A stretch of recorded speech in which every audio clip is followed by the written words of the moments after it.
Bonjour tout le monde et bienvenue sur Home Kitchen. Aujourd'hui on va voir une recette de foie gras végétalien. Donc on pourrait dire pour certains un faux gras. Voilà, faut trouver une appellation nouvelle. Mais en tout cas ça reste pas moins super savoureux.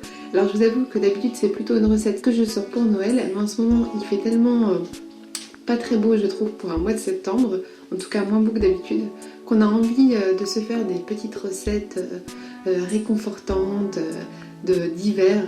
Alors bon, en même temps moi j'ai envie de vous dire pourquoi attendre Noël pour manger notre bon foie gras vegan. Donc c'est parti, je vous montre tout de suite les ingrédients.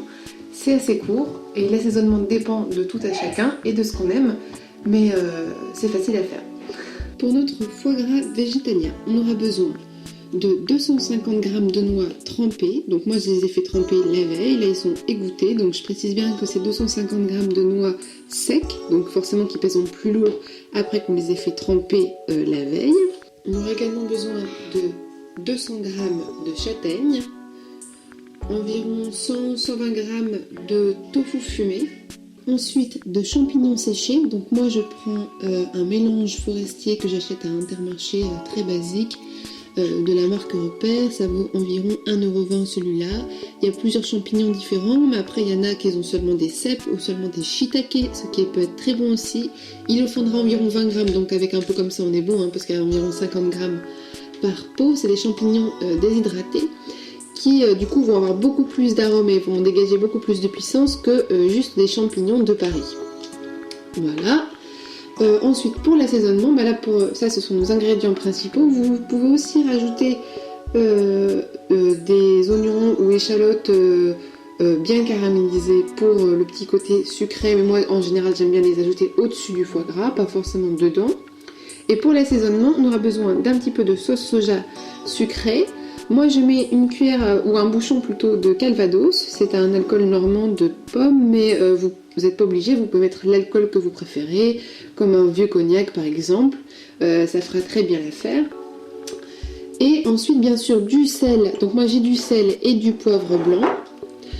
Et pour l'assaisonnement, je mets une pointe de muscade. Je moue un mélange de 5 baies avec, il y a des baies roses, du poivre noir, etc., du poivre vert, plusieurs poivres différents, parce que quand même pour assaisonner notre foie gras c'est assez important je trouve le poivre, c'est comme ça qu'on l'assaisonne même le vrai foie gras en général, et un mélange 4 épices ou 5 épices selon ce que vous avez, où il y a un petit peu déjà de cannelle, coriandre, girofle, muscade également, etc. Donc voilà, moi je trouve que ça apporte un vrai petit plus si vous avez 4 parfums ou 5 parfums avec cannelle, girofle, coriandre, muscade, ces genres d'épices, ça pourrait vraiment très bien convenir et apporter vraiment une touche sympa pour l'assaisonnement de votre foie gras. Donc voilà pour les ingrédients. Alors la suite de la manœuvre est un peu plus simple. Les amis, ça consiste à mettre tous les ingrédients un à un en commençant par le plus dur dans le blender. Donc on prend soin de ne pas faire dans un blender pour faire des smoothies par exemple, mais bien dans un robot mixeur. Voilà, comme je prends là, parce que sinon on va avoir trop de mal à enlever ce qu'il y a au fond, le dessus ne va pas bien le mixer, donc faites-le bien dans un robot mixeur. J'en profite dans cette petite vidéo pour faire une petite dédicace à mon ami Rézé qui m'a donné son mixeur Magimix, parce que c'est vrai que parfois on est rédhibitoire avec les prix affolants des appareils de cuisine, mais c'est vrai qu'il y a quand même des marques avec lesquelles on s'en sort vachement bien sur le temps, qui nous reste pendant très longtemps. Et là son appareil il n'est pas tout neuf, il n'est pas tout jeune, et pourtant niveau qualité il est top, il mixe mieux que n'importe quel appareil, et je suis sûre qu'il va me durer encore 10 ans après qu'elle l'ait déjà utilisé pendant 10 ans. Donc voilà, n'hésitez pas parfois à investir, c'est vrai, dans des bons mixeurs, parce que on les garde plus longtemps et ça nous évite d'en racheter un chaque année. Donc on commence par mettre les noix, on mixe, ensuite on met les châtaignes, on remixe, etc. etc. Donc en fait vous voyez ça prend vraiment 5 minutes, il faut juste tout assembler, tout mixer, et ensuite on va mettre dans un bocal où on va le mouler en cylindre. Bien soin quand même d'arrêter entre deux pour ne pas faire surchauffer notre blender et de s'aider toujours de notre petite spatule. Donc vous commencez à la connaître, hein, celle-là, la petite spatule verte, pour décoller bien tout et recentrer. Voilà, bien, et que le mélange soit bien lisse après, déjà qu'on incorpore ensuite la châtaigne, qu'on incorpore le tofu fumé, que ça mouline pas trop. Donc une fois que ça commence presque voilà, à être vraiment bien moulu, on ajoute ensuite nos châtaignes pour le crémeux et le fondant et on recommence l'opération. Quand ça commence à être sur la bonne voie, on ajoute le tofu fumé en morceaux et les champignons déshydratés et on redonne un petit coup de mixeur. Alors petite précision, si votre mixeur n'est pas un mixeur très puissant, n'est pas un mixeur Magimix ou n'a pas assez de gros volume, eh bien, rajoutez un petit peu de liquide, comme par exemple de la crème de soja. Comme ici, si à un moment ça bouline, vous rajoutez un tout petit peu de crème ou vous rajoutez directement un petit peu de calvados ou un tout petit peu d'eau pour faciliter le mixage. À la fin de tout ça, vous devriez avoir quelque chose de crémeux, une pâte assez dense, assez riche, mais en même temps pas grumeleuse. N'oubliez pas surtout de bien vérifier l'assaisonnement s'il vous convient. Moi je sais que souvent je rajoute du sel après, ou je rajoute un peu de poivre blanc.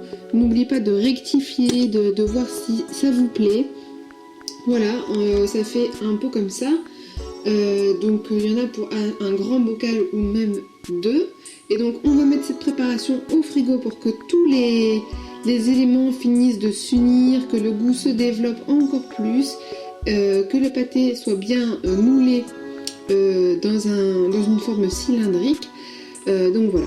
Pour ceux qui n'auraient par exemple pas de moule qui conviendrait, on dispose notre pâté qui est déjà assez ferme sur une feuille de parchment paper, de papier cuisson, de papier sulfurisé si vous préférez, et on va venir le mouler.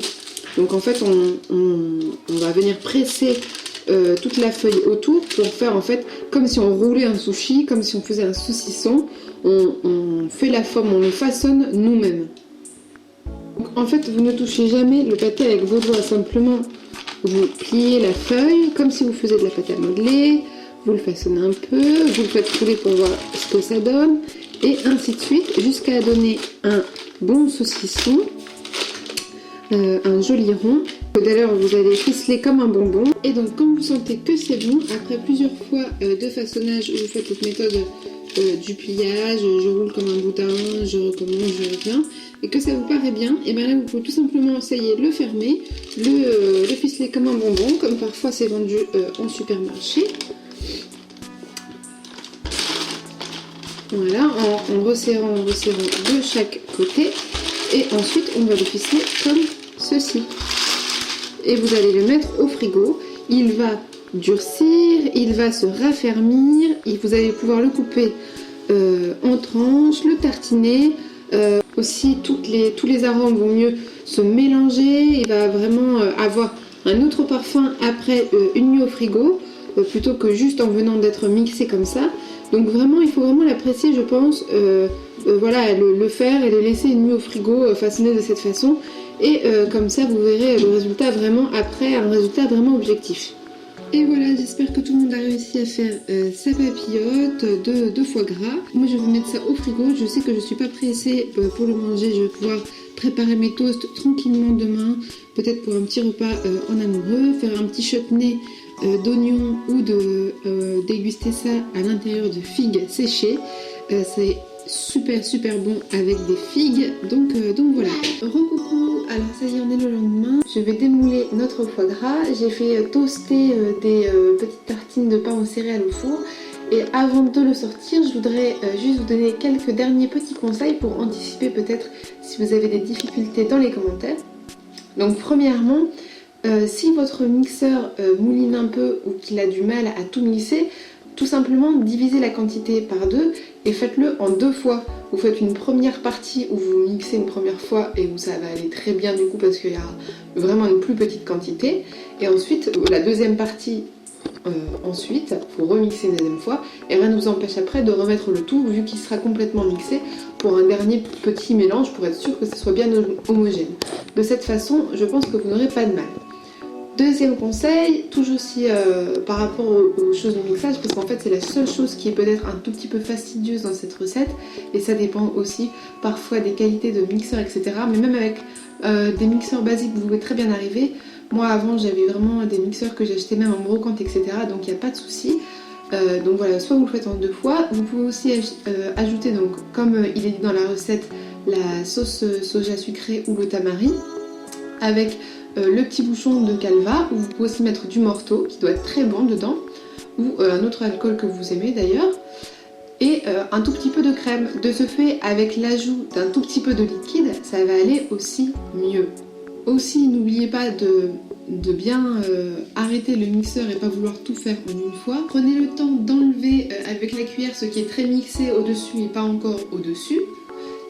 Et donc enlever avec la spatule, la cuillère, pour bien ramasser tout et que tout soit bien lisse et homogène. Aussi, il y a une petite chose, moi je ne réhydrate pas les champignons séchés parce que j'aime qu'il y ait des tout petits morceaux vraiment qui sont de la taille même pas d'un grain de poivre, hein, mais parce que je trouve que c'est comme quand, vous savez, on achetait les foie gras ou certaines qui connaissent le boudin blanc et qui les préparaient avec des truffes ou des champignons.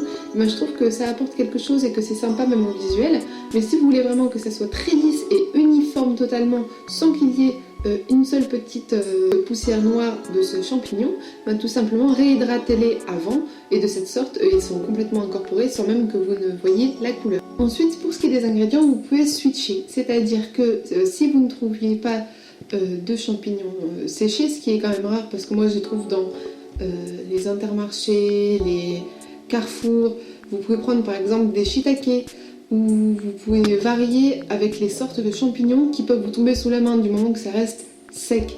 Mais voilà, les champignons séchés, c'est je pense vraiment l'un des ingrédients essentiels de la recette, parce que de même que l'ail séché n'a pas le même goût que l'ail cru, ou que l'oignon cru n'a pas le même goût que quand on ajoute de l'oignon séché en paillettes ou autre dans une recette, bah, ça n'a pas le même goût. Bah, là c'est pareil, un champignon de pareil cru n'aura pas le même goût que 20 g de champignons séchés.